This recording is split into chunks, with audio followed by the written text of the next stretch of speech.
Salut les Simpson maniaques. Pour diverses raisons, un des deux parents de Marge et Homer est absent de leur vie d'adulte, et Jackie, la mère de Marge, n'aura pas tellement d'importance dans la série. Mais comme les Simpsons étaient censés représenter la famille américaine moyenne, dès le départ, il fallait bien qu'ils aient des grands-parents, ou au moins un. Abraham seul aura vraiment un grand rôle dans la série, mais c'est manifestement comme le grand-père, sans plus de précision, qu'il a été pensé au départ. Évidemment, on n'allait pas lui dresser un profil psychologique ultra détaillé pour 2-3 courts-métrages Simpson. Tout ce qu'on voit, c'est son côté radoteur, et déjà un peu manipulateur. Et même dans la première saison de la série, il sera assez transparent. Tout ce qui est dressé comme caractère, c'est qu'il est un peu grincheux, qu'avec l'âge il se permet parfois de s'affranchir d'une certaine tenue, et qu'il peut être de bons conseils. Mais dans cette saison, il n'aura de vraie importance que dans Terreur à la récré. Le détail qui tue est déjà là, cela dit. Sauf grandes occasions, il se balade toujours en pantoufles. Dans la saison 2, plus d'épisodes veut dire qu'on peut développer l'univers. Du coup, d'autres traits de caractère apparaissent, ou ceux déjà entrevus s'affirment. Le manque qu'il a de rapport humain se confirme, qu'il soit grincheux aussi. A contrario, il est très permissif pour certaines choses, ce qui sera une constante dans la série. On commence à entrevoir quelques signes de sénilité, encore assez légers, mais qui seront naturellement exacerbés pour les gags dans les futures saisons, j'en reparlerai. D'ailleurs, on l'a toujours présenté comme ayant plus de 80 ans, sinon plus de 90, mais Homer, même s'il va tendre vers la quarantaine au fur et à mesure des saisons, au début de la série n'a que 34 ans pour rappel. Donc, Abraham aurait bien la cinquantaine à sa naissance. Alors, oui, ce serait pas le premier père sur le tard, hein, mais je crois surtout que c'est parce qu'il a fallu une personne âgée dans la série et que les scénaristes ne se sont pas préoccupés de l'écart d'âge avec son fils. D'ailleurs, comme beaucoup de personnages, on trouve le sempiternel âge variable. Le moindre et moins vraisemblable, c'est dans Gone Papy Gone, où il est censé avoir 35 ans quand Homer en a 6, ce qui ferait avoir moins de 70 ans aujourd'hui. Ainsi, il a 83 ans dans la saison 17, 87 ans dans la saison 29, mais dans les saisons récentes, il est toujours censé avoir fait la Deuxième Guerre mondiale, alors qu'il lui faudrait même avoir plus de 90 ans. Enfant durant la Première Guerre, de nos jours, il serait carrément centenaire. On voit que, comme d'habitude, la série s'arrange un peu comme elle veut de certaines constantes.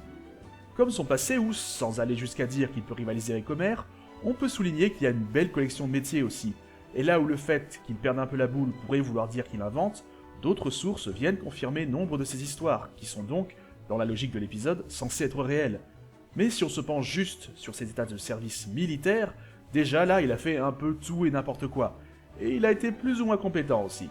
Selon lui, après que la guerre ait été déclarée, il a d'abord essayé d'éviter le service en s'habillant comme une femme et en jouant pour une équipe féminine de baseball, mais il a finalement servi. Son boulot c'était de détecter les mines allemandes, mais il n'était pas très doué pour ça. Il a servi sur le porte-avions USS Première Guerre mondiale durant la Deuxième Guerre mondiale, il a servi sur le même navire que John Kennedy, et il a passé beaucoup de temps dans un pub en Irlande. Ouais, comme ça on a l'impression que c'était pas un soldat idéal. Mais on peut aussi noter des exploits. D'un autre côté, et là pour le coup cette histoire est confirmée, dans l'unité des Poissons Diables, il faisait partie d'un des bataillons les plus combatifs de toute l'armée américaine, et a manqué de tuer Hitler quand même. Après l'avoir séduit en se déguisant en stripteaseuse une autre fois, mais bref. Il a tué beaucoup d'Allemands si on en croit un album qu'il a montré à Bart et Lisa, et il a fait le débarquement. Finalement, dans les vieux coucous, il y a une conversation qui résume bien le tout avec Bart et Lisa. That's Mark Ridley, my old Air Force buddy. You said you were in the Army. You said you were in the Navy. That's the kind of mix-up that used to happen when I was in the Marines. En dehors de l'armée aussi, on lui connaît un certain nombre de métiers. Fils d'Orville Simpson et Yuma Hickman, Abraham Simpson II, car un de ses aïeuls s'appelait aussi Abraham, mais si on a un troisième, ça risque de devenir commercial.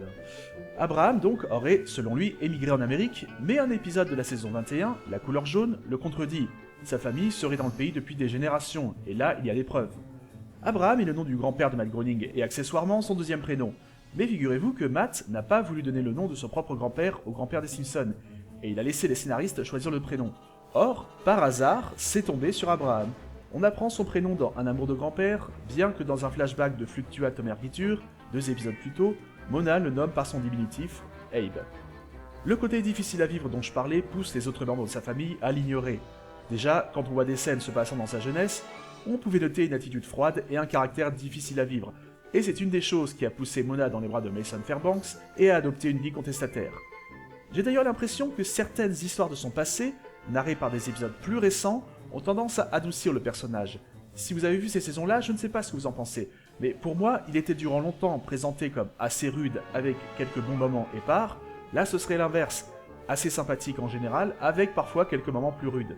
Ce qui ne l'a pas empêché de se marier 4 fois, 2 fois jeune, 2 fois vieux, Mona, Rita Lafleur, Carmen et Selma. et d'avoir un enfant illégitime avec une prostituée, Herbert. Mais le fait est qu'en version papy, ses histoires et son caractère, c'est ce qui fait qu'on est nombreux à l'aimer. Personnellement, j'adore Grand-Père Simpson. Il est là notamment pour montrer comment sont souvent traitées les personnes âgées dans notre société. Froidement ignorées quand elles sont présentes, sinon mises à l'écart, et parfois carrément maltraitées. Il vit dans une triste maison de retraite, où son seul moment de joie est de regarder et ses seuls amis sont Jasper et le vieux juif.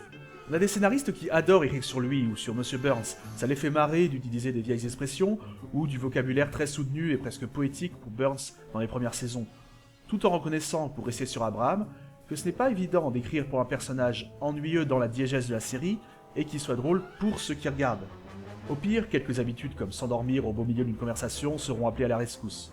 Car en effet, après les petits soucis des premières saisons dont je parlais il y a peu, il va se mettre à s'endormir n'importe quand, à avoir des soucis de vessie, à énormément radoter, et à inventer plus ou moins consciemment des histoires sans queue ni tête. Et ce en quoi il est plus responsable, l'attitude classique qu'on prête au vieux ronchon, à savoir vivre dans le passé et aimer se plaindre d'un peu tout. Des programmes télé, des journaux, de la politique, du système métrique, de la place des personnes âgées dans la société. Par conséquent, il est de plus en plus isolé et c'est traité en gag. Oui, la cruauté envers les vieux est généralement utilisée pour faire marrer dans la série. On entend souvent dans la vie que les grands-parents sont plus gentils et doués avec leurs petits-enfants qu'ils ne l'ont été avec leurs enfants. Bart le note dans le futur passé. Et ça semble se vérifier pour la série.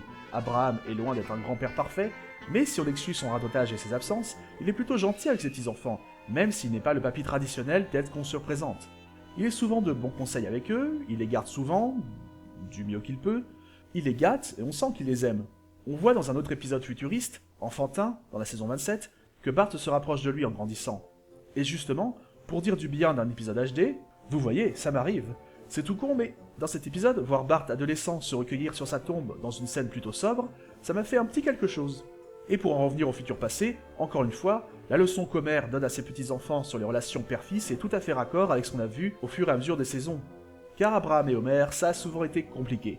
Depuis sa plus tendre enfance, Abraham n'a pas énormément supporté ou soutenu Homer au jour le jour, dans ses paroles et dans certains de ses actes, prétendant de plus que sa mère était morte. Il a lui-même reconnu ne pas être particulièrement proche d'Homer et ne pas avoir été un si bon père. Pourtant, il a fait beaucoup de choses pour lui. Il a sacrifié un mariage, il a vendu sa maison pour qu'Homer puisse acheter la sienne, il lui a donné ses économies pour qu'il démarre bien dans la vie.